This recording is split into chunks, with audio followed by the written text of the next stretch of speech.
Jak snížit náklady na vlastnictví IT pomocí správného licenčního modelu? Ačkoliv to vypadá tak, že tradiční licence z povrchu zemského vymizely a nahradily je licence v podobě předplatného, není tomu úplně tak. A i to je důvodem, proč je potřeba si ve firmě srovnat, jak IT nakládá s licencemi, jaká předplatná využívá a kde by bylo možné udělat efektivní úpravy. Licence mohou být pro firmy kamenem úrazu, protože jsou to relativně šedé eminence. Když se totiž řekne náklady na IT, dost často se v mysli objeví pouze jedna myšlenka – hardware. Možná se tam pak vkrade i pomyšlení na provoz a správu. Jenže licence nejsou nepatrnou součástí a někdy se na nich dá i velmi dobře ušetřit. Jak?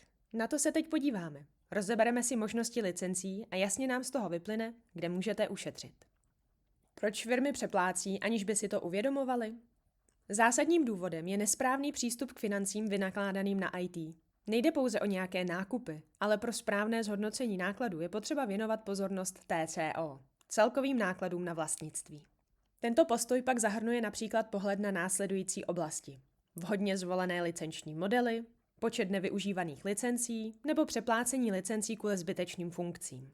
Problémy s licencemi vznikají hned na začátku, kdy si je firma vybírá. Nevěnuje totiž dostatečnou pozornost vlastním potřebám. Jenže právě správné rozhodnutí na začátku vede k největším úsporám.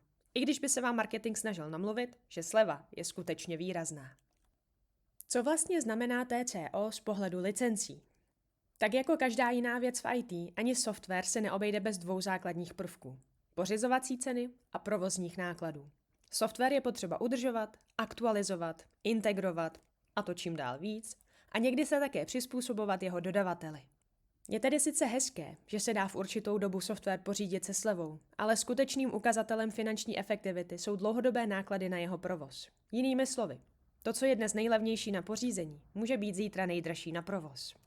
Open source versus komerční software. Když vybíráme software, jednou z prvních otázek, kterou potřebujeme zodpovědět, je druh poskytovatele. Vydáme se cestou open source řešení nebo komerčního systému? Na první dobrou si pojďme zmořit dva mýty. Open source neznamená zadarmo. Komerční řešení neznamená bez práce. Ačkoliv je pravda, že open source software často mívá nulovou pořizovací cenu, náklady se objevují v jiných oblastech. Takový systém je náročnější na správu a údržbu, protože veškeré aktivity spadají na vaše bedra jako uživatele. S tím ale také přichází velká výhoda v podobě svobody nakládání a nastavení. Komerční software vás zase naopak dobře vyždíme hned při nákupu. Za to je ale podpora a údržba z velké části na straně poskytovatele. To tedy znamená, že máte menší možnost ovlivnit některá nastavení a fungování. U rozhodování mezi těmito dvěma kategoriemi však nejde pouze o náklady. Liší se totiž také v odpovědnosti za provoz a také za rizika. Rozhodovací proces by tedy měl zahrnovat nejen náklady na pořízení a provoz, ale také zhodnocení priorit, které vaše firma má. Někdy je to svoboda provozu, jindy nutnost nestarat se o nic.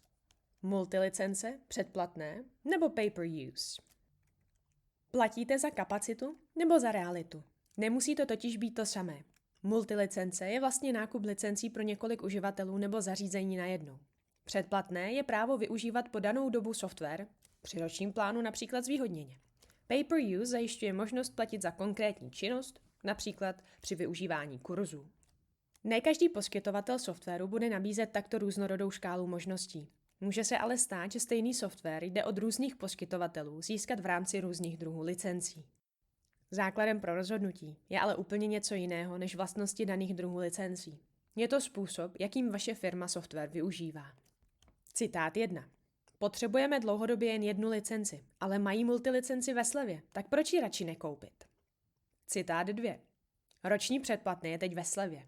Co když se nám bude hodit déle, než předpokládáme? Citát 3.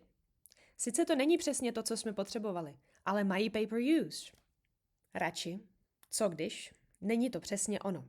Tohle jsou přesně pasti, do kterých se firmy chytají a platí za to pak neefektivitou.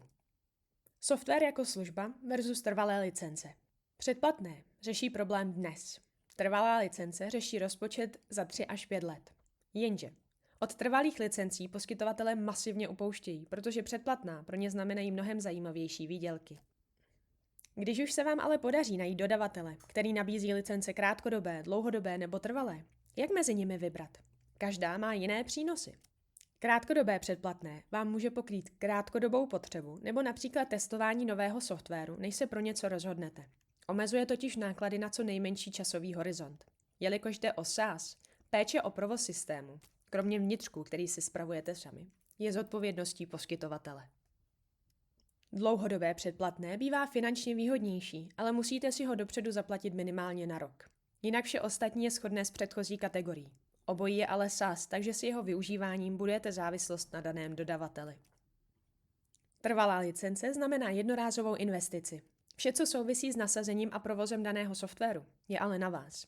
Nevytváříte si tedy závislost na poskytovateli, ale na druhou stranu se o systém musíte postarat od A do Z. Pro správný výběr si musíte srovnat, jak dlouho chcete systém používat, jak dynamický je váš provoz a jak moc se bude měnit počet uživatelů. Tyto informace vám pak pomohou vyhnout se co nejvíce zbytečně vyhozeným nákladům. Nejčastější chyby firem při výběru softwaru. Základním problémem je ignorování potřeb vlastní firmy. Na internetu najdete spoustu článků o tom, jak je některý systém vhodný pro takové firmy a zase druhý pro makové. Jenže každá firma i v rámci jednoho oboru je prostě jiná. Klíčovým aspektem pro správný výběr je konkrétní kontext vaší firmy. Ten je ale dán jak současným fungováním, tak také předpokládaným. Takže další chybou je neexistující audit stávajícího softwaru a jeho používání. A ještě další chybou je ignorování strategického výhledu. Obě tyto chyby obírají vaši firmu o možnost zakládat výběr systému na reálných informacích. Dalším problémem je používání komplexních systémů, které vlastně firma nepotřebuje. Je tedy otázkou, jestli mnohem lepší variantou není sada jednoduchých nástrojů než jeden robustní, který vyžaduje vaši péči. Na druhé straně je tu ale strašákem fragmentace systému. Rozumnost je v tomto ohledu zásadní. A pak je tu chyba v neefektivitě způsobená placením za několik druhů softwaru, které dělají to samé. Duplicitní platby pak nepřinášejí duplicitní výhody. Nechte tedy vaše IT odborníky, aby nad tímhle měli dohled. Vyplatí se vám to. Doslova. Praktický checklist pro decision makera. Jaké otázky byste si tedy měli položit? Za prvé, na jak dlouho to máme? Za druhé, kolik lidí to bude reálně využívat? Za třetí, co se stane, když se naše firma zvětší nebo zmenší? Za čtvrté, jak bude náročné a nákladné měnit dodavatele? Za páté, je pro nás klíčová svoboda nebo minimální péče o software? Za šesté, k čemu to potřebujeme? Za sedmé, jak to pokrývá naše potřeby? A k tomu samozřejmě ještě přibrat veškeré informace v tomto článku. Zejména nezapomínejte na audit potřeb a současného využívání softwaru, možnosti kombinovat různé modely a hlavně vše zakládat na faktech. IT není o technologiích, ale o rozhodnutích.